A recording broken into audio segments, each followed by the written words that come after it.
الحمد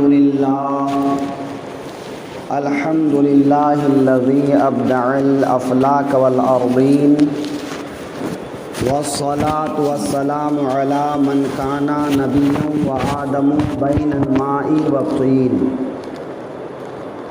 وعلى آله وأصحابه أجمعين، أما بعد، فأعوذ بالله من الشيطان الرجيم، بسم الله الرحمن الرحيم. الذين يأكلون الربا لا يقومون إلا كما يقوم الذي يتخبطه الشيطان من المس،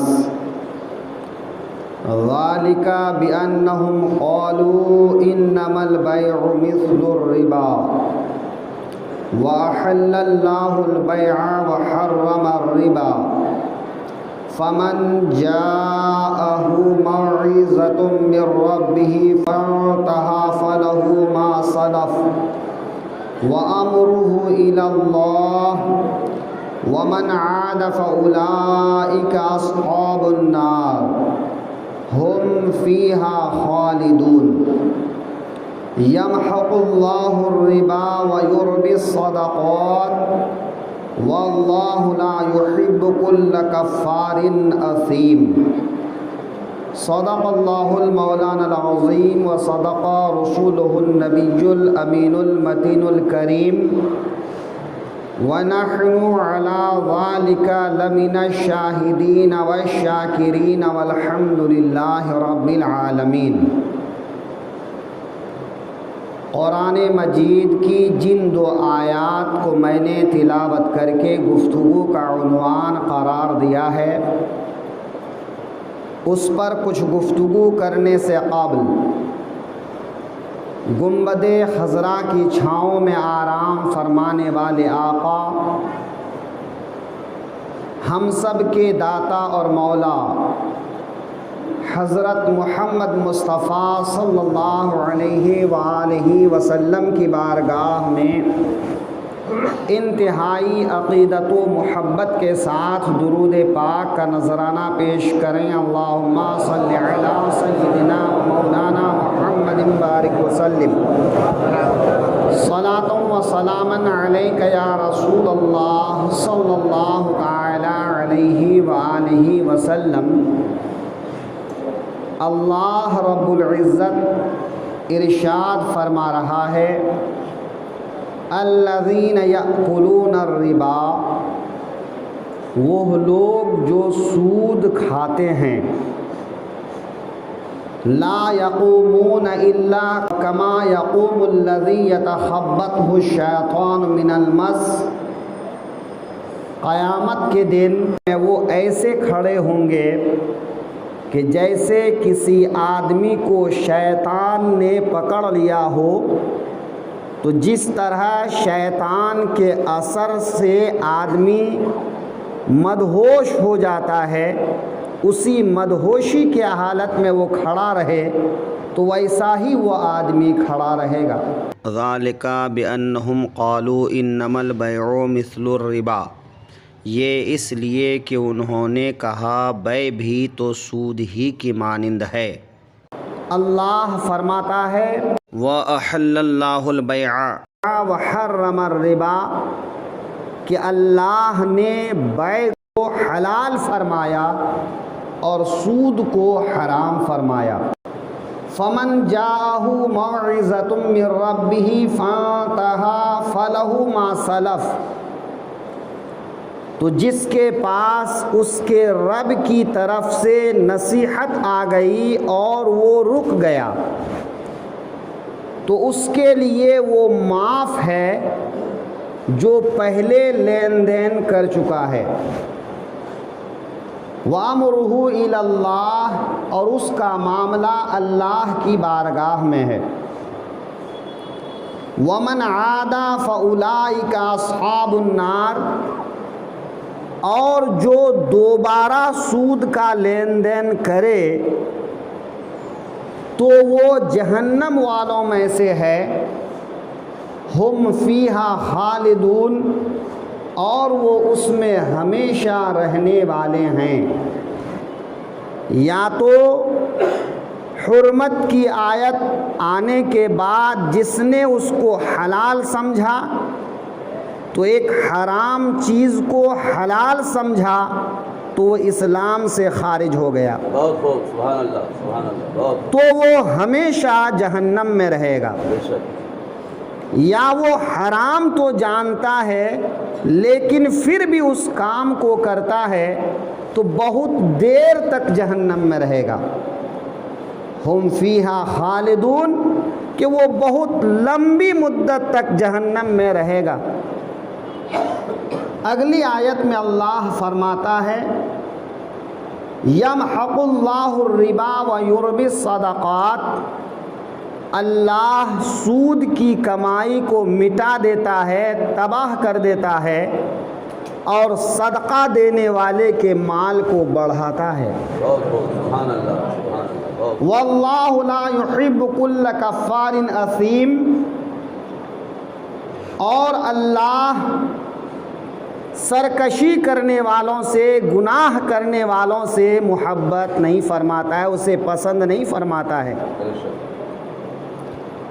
اگلی آیت جو میں نے خطبے کے بعد نہیں پڑھا ہے، یعنی یہیں پر مسلسل 5 آیتیں ہیں جو سود کے تعلق سے ہیں، جن آیتوں میں سود کے تعلق سے اللہ تعالیٰ نے واضح ارشاد فرمایا ہے ان الذین آمنوا وعملوا الصالحات، بے شک وہ لوگ جو ایمان لائے اور اچھے عمل کیے، واقاموا الصلاۃ اور نماز قائم کیے، وآتوا الزکوٰۃ اور زکوٰۃ ادا کیے، لہم اجرہم عند ربہم، تو ان کے لیے ان کے رب کی بارگاہ میں اجر ہے، ولا خوف علیہم ولا ہم یحزنون، نہ انہیں کسی چیز کا خوف ہے اور نہ کسی چیز کا غم ہے۔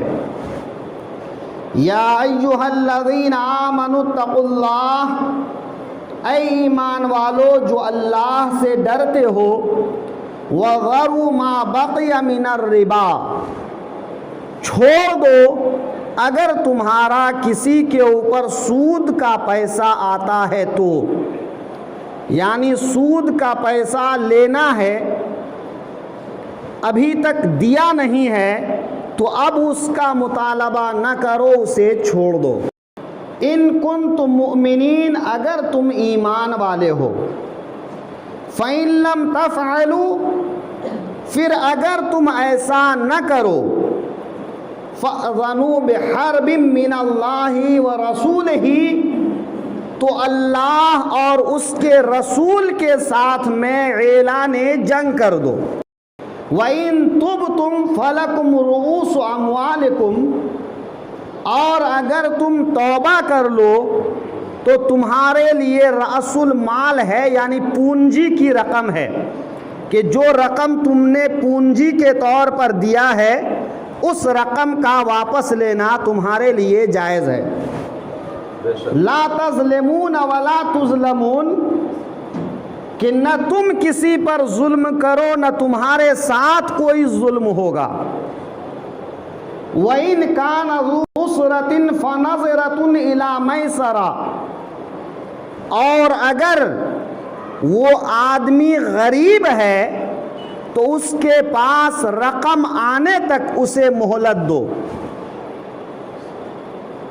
وَأَن تَصَدَّقُوا خَيْرٌ لَكُمْ، اور اگر تم اسے چھوڑ دو، صدقہ کر دو، تو وہ تمہارے لیے زیادہ بہتر ہے۔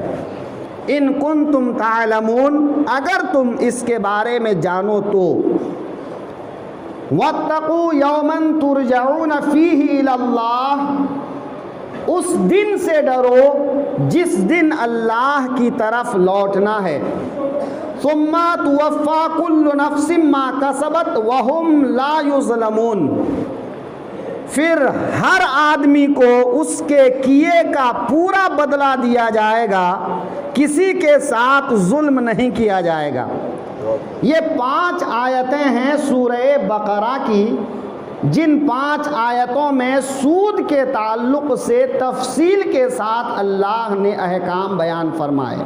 اللہم صلی علی سیدنا و مولانا محمد بارک وسلم صلاۃ و سلام علیک یا رسول اللہ صلی اللہ تعالی علیہ وآلہ وسلم۔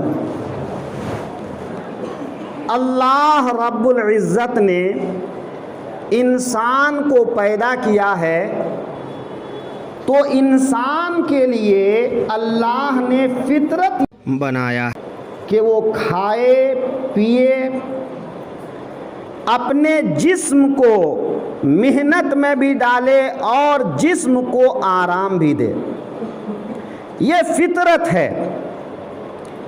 تو کھانا پینا، سونا جاگنا یہ انسان کی فطرت کا تقاضا ہے۔ ظاہر ہے کہ کھانے کے لیے انسان کو اناج کی ضرورت ہے۔ اناج ہر کسی کے گھر پیدا نہیں ہوتا ہے، یا اس کو پیدا کرنے کے لیے جو ذرائع کی ضرورت ہے ان ذرائع کو استعمال کرنا اور حاصل کرنا ضروری ہے۔ تو ان تمام باتوں کا خلاصہ یہ ہے کہ انسان اس بات کا محتاج ہے کہ وہ کمائے، اور اسی کمانے کو اللہ رب العزت نے متعدد مقام پر ارشاد فرمایا کہ اے لوگو، جب تم اپنی عبادت سے فارغ ہو جاؤ تو اللہ کی زمین پر پھیل جاؤ اور اپنے حصے کی روزی تلاش کرو۔ لیکن یاد رکھیے، ہر انسان کو اپنے حصے کی روزی ملتی ہے، نہ اس سے کم نہ اس سے زیادہ۔ ایک انسان چاہے کتنی محنت کرے یا ایک انسان کچھ بھی نہ کرے، لیکن اس کے حصے کی جو روزی اللہ نے لکھا ہے وہ روزی اس کو پہنچ کر رہے گی۔ حدیث پاک میں ہے کہ جب بچہ اپنی ماں کے پیٹ میں قرار پاتا ہے تو 4 مہینے وہ مختلف حالت میں رہتا ہے، اور 4 مہینے جب پورے ہو جاتے ہیں تو رب تعالی ایک فرشتے کو بھیجتا ہے اور اس فرشتے سے ارشاد فرماتا ہے کہ لکھو یہ بچہ ایمان والا ہوگا یا ایمان والا نہیں ہوگا، یہ بچہ کیا کھائے گا کیا پیے گا، یہ بچہ کتنے دن زندہ رہے گا اور کب مرے گا، اور یہ بچہ کہاں اور کیسے مرے گا۔ تو اللہ تعالی ہر انسان کے پیدا ہونے سے پہلے اس کی مقدر کی روزی لکھ دیتا ہے، لہذا اس سے زیادہ حاصل نہیں کر سکتا اور اس سے کم بھی اس کو نہیں مل سکتی۔ تو اس کے حصے کی روزی جو ہے اس کو ملے گی، لیکن اپنے حصے کی روزی کمانے کے لیے اللہ نے انسان کو ہاتھ پاؤں دیے، سوچنے سمجھنے کی طاقت دی، اپنے ذریعے سے حاصل کرنے کا اختیار دیا، اور اللہ کے حبیب فرماتے ہیں الحلال بین والحرام بین والمشتبہات بینہما، کہ حرام واضح کر دیا گیا، حلال واضح کر دیا گیا، اور مشتبہات کو بیچ میں چھوڑ دیا گیا کہ نہ اس کا حلال ہونا معلوم ہے نہ حرام ہونا معلوم ہے۔ اور دوسری حدیث میں میرے آقا ارشاد فرماتے ہیں کہ اس چیز کو چھوڑ دو جو چیز تمہارے دل میں کھٹکنے لگے کہ یہ چیز حلال ہے یا حرام ہے۔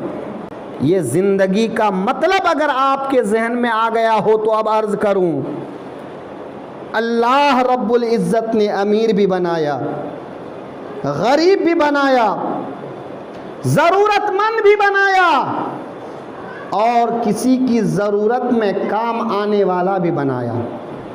بنانے والا وہی ہے، بس ضرورت اس بات کی ہے کہ اسی کے حکم پر عمل کیا جائے، اسی کے دیے گئے اصولوں پر عمل کیا جائے۔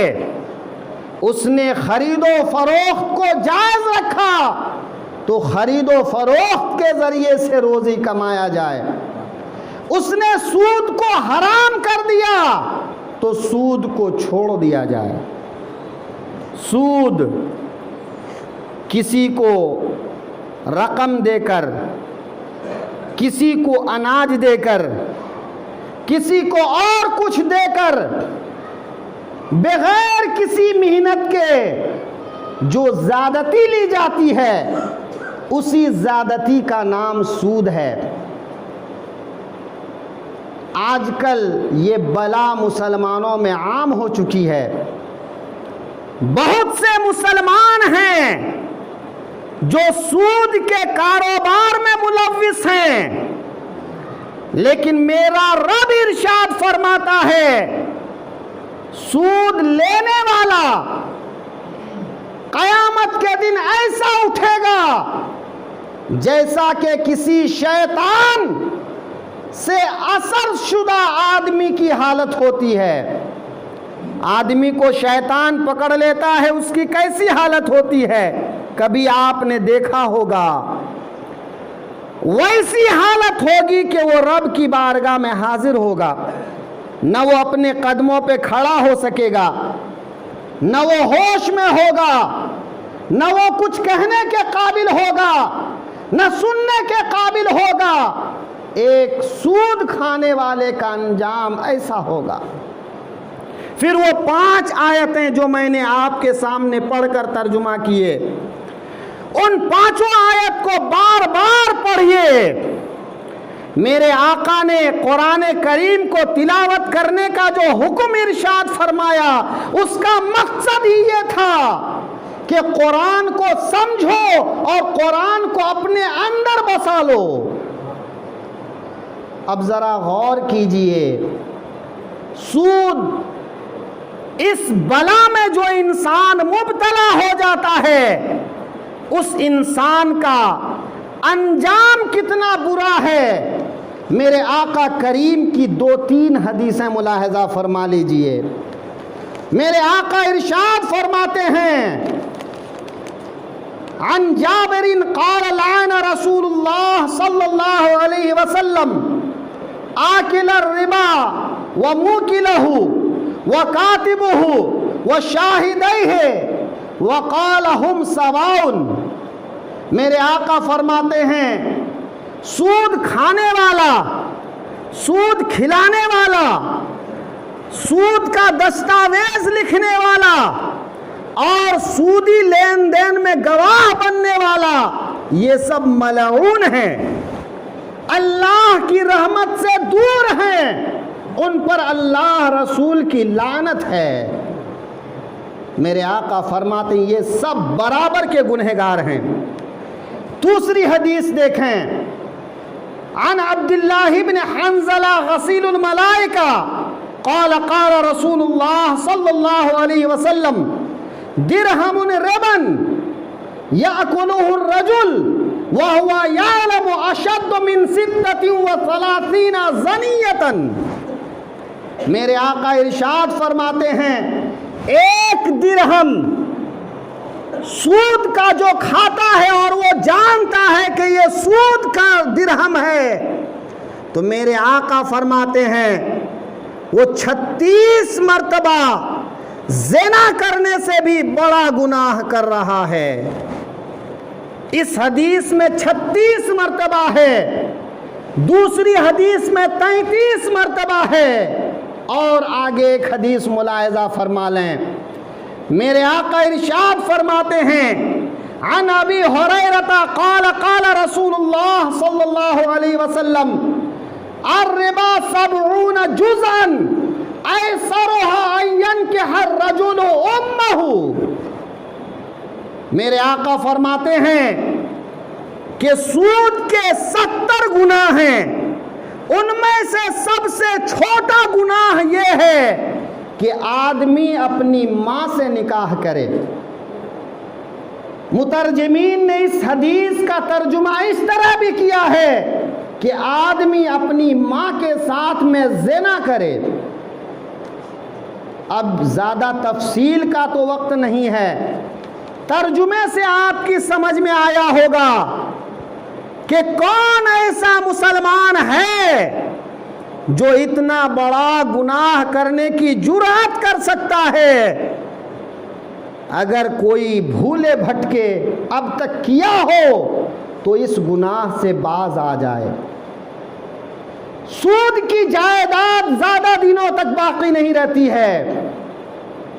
اللہ فرماتا ہے سود کو اللہ مٹا دیتا ہے. اتنے بڑے گناہ سے باز آ جائیے اور دنیا تک یہ پیغام پہنچا دیجئے کہ غیروں کے طریقوں کو اپنانے میں نجات نہیں ہے، رسول اللہ کے حکم پر چلنے میں نجات ہے.